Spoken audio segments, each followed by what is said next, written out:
Hi friends, സാപ്പിന മലയാളത്തിൻ്റെ ഏറ്റവും പുതിയൊരു വീഡിയോയിലേക്ക് എല്ലാവർക്കും സ്വാഗതം. ഇന്നത്തെ വീഡിയോ OTT അപ്ഡേറ്റുകളാണ്. അതായത് കഴിഞ്ഞ ഒരാഴ്ച, അതായത് ഡിസംബർ മാസം 23-ാം തീയതി മുതൽ 29-ാം തീയതി വരെ OTT റിലീസ് ചെയ്തിട്ടുള്ള സിനിമകളും സീരീസുകളും ഏതൊക്കെയെന്നുള്ളതാണ് ഇന്നത്തെ വീഡിയോ നമ്മൾ നോക്കാൻ പോകുന്നത്. ഏകദേശം 21ഓളം റിലീസുകളായിരുന്നു കഴിഞ്ഞ ഒരാഴ്ച ഉണ്ടായിട്ടുള്ളത്. അത് ഏതൊക്കെയാണെന്ന് നോക്കാം. ഏതൊക്കെ നോക്കുന്നതിന് മുമ്പേ ആദ്യം തന്നെ ഒരു കാര്യം പറഞ്ഞോട്ടെ. എൻ്റെ ചാനൽ നിങ്ങൾ ആദ്യമായിട്ടാണ് കാണുന്നതെങ്കിൽ പ്ലീസ് സബ്സ്ക്രൈബ് മൈ ചാനൽ. അതുകൂടാതെ ആ ബെൽ ബട്ടൺ കൂടി ഒന്ന് ഇനേബിൾ ചെയ്യാൻ ശ്രമിക്കുക. എങ്കിൽ ഇതുപോലുള്ള OTT അപ്ഡേറ്റുകളും മൂവി റിവ്യൂസും കാര്യങ്ങളൊക്കെ എത്രയും പെട്ടെന്ന് തന്നെ നിങ്ങൾക്ക് മുന്നിലെത്തുന്നതാണ്. ഓക്കെ, അപ്പോൾ നോക്കി ഏതൊക്കെ അപ്ഡേറ്റുകളാണ് നോക്കാം. അതിൽ ഒന്നാമത്തെ സിനിമ എന്നുള്ളത് ഒരു ഹൊറർ ഡ്രാമ വിഭാഗത്തിൽപ്പെടുത്തൊരു ഇംഗ്ലീഷ് മൂവിയാണ്. നെവർ ലെറ്റ് ഗോ എന്നാണ് സിനിമയുടെ പേര് വരുന്നത്. ഇംഗ്ലീഷ്, ഹിന്ദി, തമിഴ്, തെലുങ്ക് ഭാഷകളായിട്ട് ആമസോൺ പ്രൈമിൽ ഇപ്പോൾ മുതൽ ഈ ഒരു സിനിമ അവൈലബിൾ ആണ്. അടുത്തൊരു ത്രില്ലർ ഡ്രാമ വിഭാഗത്തിൽപ്പെടുത്തൊരു ഇംഗ്ലീഷ് മൂവിയാണ്. മദേഴ്സ് ഇൻസ്റ്റിക്റ്റ് എന്നാണ് സിനിമയുടെ പേര് വരുന്നത്. ലൈഫ്സ്കേപ്പ് ബൈ OTT പ്ലാറ്റ്ഫോമിലാണ് ഇംഗ്ലീഷ് ഭാഷയിൽ ഈ സിനിമ ഇപ്പോൾ മുതൽ അവൈലബിൾ ആയിട്ടുള്ളത്.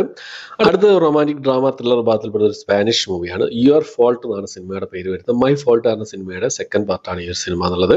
സ്പാനിഷ് ഭാഷ കൂടാതെ ഇംഗ്ലീഷ്, തമിഴ്, തെലുങ്ക്, മലയാളം, ഹിന്ദി, കന്നഡ ഭാഷകളായിട്ട് ആമസോൺ പ്രൈമിൽ ഈ ഒരു സിനിമ ഇപ്പോൾ മുതൽ അവൈലബിൾ ആണ്.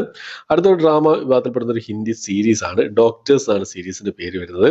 ഈ ഒരു സീരീസ് ഹിന്ദി ഭാഷ കൂടാതെ മലയാളം, തമിഴ്, തെലുങ്ക്, കന്നഡ ഭാഷകളായിട്ട് ജിയോ സിനിമ വഴിയാണ് ഇപ്പോൾ മുതൽ അവൈലബിൾ ആയിട്ടുള്ളത്.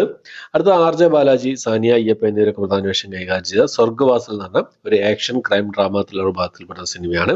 നെറ്റ്ഫ്ലിക്സിൽ തമിഴ് ഭാഷ കൂടാതെ തെലുങ്ക്, മലയാളം, കന്നഡ, ഹിന്ദി ഭാഷകളായിട്ട് ഇപ്പോൾ മുതൽ അവൈലബിൾ ആണ്. അടുത്തത് ഒരു തെലുങ്ക് ഡ്രാമ വിഭാഗത്തിൽപ്പെട്ട സിനിമയാണ്. രഹസ്യം ഇതം ജഗത്ത് എന്നാണ് സിനിമയുടെ പേര് വരുന്നത്. ETV വിൻ ആണ് ഈ സിനിമ തെലുങ്ക് ഭാഷയിൽ മാത്രമായിട്ട് അവൈലബിൾ ആയിട്ടുള്ളത്. അടുത്തത് ഒരു ഹിന്ദി ഹൊറർ കോമഡി വിഭാഗത്തിൽപ്പെടുന്ന സിനിമയാണ്. ഭൂൽ ഭുലയ്യ 3 എന്നാണ് സിനിമയുടെ പേര് വരുന്നത്. നെറ്റ്ഫ്ലിക്സിലാണ് ഈ സിനിമ ഹിന്ദി ഭാഷയിൽ അവൈലബിൾ ആയിട്ടുള്ളത്. അടുത്തത് ഒരു ത്രില്ലർ മൂവിയാണ്. തമിഴ് ക്രൈം ത്രില്ലർ മൂവിയാണ്. വൈറ്റ് റോസ് എന്നാണ് സിനിമയുടെ പേര് വരുന്നത്. ഈ ഒരു സിനിമ ആഹാ തമിഴ് ഇപ്പോൾ മുതൽ അവൈലബിൾ ആണ്. ഇതിനു മുമ്പ് സിംപ്ലി സൗത്തിൽ റിലീസ് ചെയ്തിരുന്നു ഈ ഒരു സിനിമ എന്നുള്ളത്. അടുത്തൊരു ഹിന്ദി സീരീസ് ആണ്. ഒരു മിസ്റ്ററി ത്രില്ലർ വിഭാഗത്തിൽപ്പെടുന്ന ഒരു ഹിന്ദി സീരീസ് ആണ്.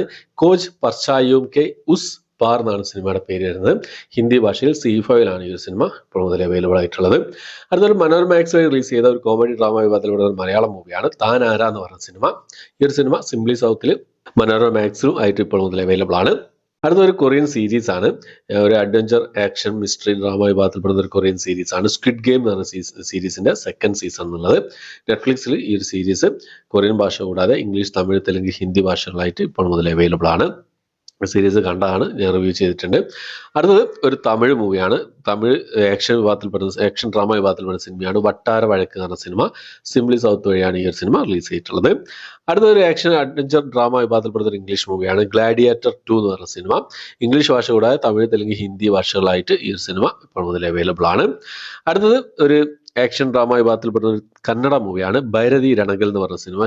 ശിവരാജ് കുമാർ പ്രധാന വേഷം കൈകാര്യം സിനിമയാണ്. കന്നഡ ഭാഷയിൽ മാത്രമായിട്ട് ആമസോൺ പ്രൈമിൽ ഇപ്പോൾ മുതൽ ഈ സിനിമ അവൈലബിൾ ആണ്. അടുത്ത ഒരു റൊമാൻറ്റിക് വിഭാഗത്തിൽപ്പെടുന്ന ഒരു 18+ കൊറിയൻ മൂവിയാണ്. സെർവ് ദ പീപ്പിൾ എന്നാണ് സിനിമയുടെ പേര്. 2022 റിലീസ് ചെയ്ത സിനിമയാണ്.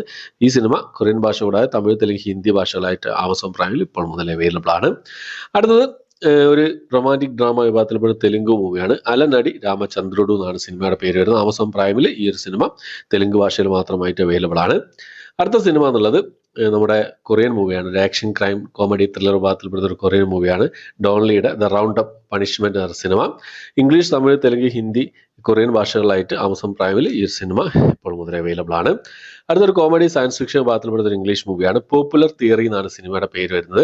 ആമസോൺ പ്രൈമിൽ ഇംഗ്ലീഷ് ഭാഷയിൽ ഈ സിനിമ അവൈലബിൾ ആണ്. അടുത്തത് സ്പൈഡർ എന്ന് പറഞ്ഞ ഫ്രഞ്ച് ഹൊറർ ത്രില്ലർ മൂവിയാണ്. ഫ്രഞ്ച് ഭാഷ കൂടാതെ തമിഴ്, തെലുങ്ക്, ഹിന്ദി ഭാഷകളായിട്ട് ആമസോൺ പ്രൈമിലാണ് ഇപ്പോൾ മുതൽ അവൈലബിൾ ആയിട്ടുള്ളത്. ഇൻഫെസ്റ്റഡ് എന്നാണ് സിനിമയുടെ ഫ്രഞ്ച് പേര് വരുന്നത്. അടുത്തത് മലയാളത്തിലുള്ള സിനിമയാണ്. പഞ്ചായത്ത് ചെട്ടി എന്ന സിനിമ. ഒരു കോമഡി ഡ്രാമ വിഭാഗത്തിൽപ്പെട്ട സിനിമയാണ്. മറിമാൻ ടീമിന്റെ സിനിമയായിരുന്നു. മനോരമാക്സിലാണ് ഈ സിനിമ ഇപ്പോൾ മുതൽ അവൈലബിൾ ആയിട്ടുള്ളത്. അപ്പോൾ ഇത്രയും റിലീസുകളാണ് കഴിഞ്ഞ ഒരാഴ്ചയായിട്ട് റിലീസ് ചെയ്തിട്ടുള്ളത്. ഡിസംബർ മാസം 23-ാം തീയതി മുതൽ 29-ാം തീയതി വരെ റിലീസ് ചെയ്തതായിട്ടുള്ളത്. ഈ ലിസ്റ്റിൽ ഏതൊക്കെ സിനിമകൾക്ക് സീരീസുകളാണ് നിങ്ങൾ കണ്ടത്, നിങ്ങളുടെ അഭിപ്രായങ്ങൾ എന്തൊക്കെയെന്നുള്ള കാര്യങ്ങളൊക്കെ കമന്റ് ബോക്സിൽ രേഖപ്പെടുത്താൻ ശ്രമിക്കാം.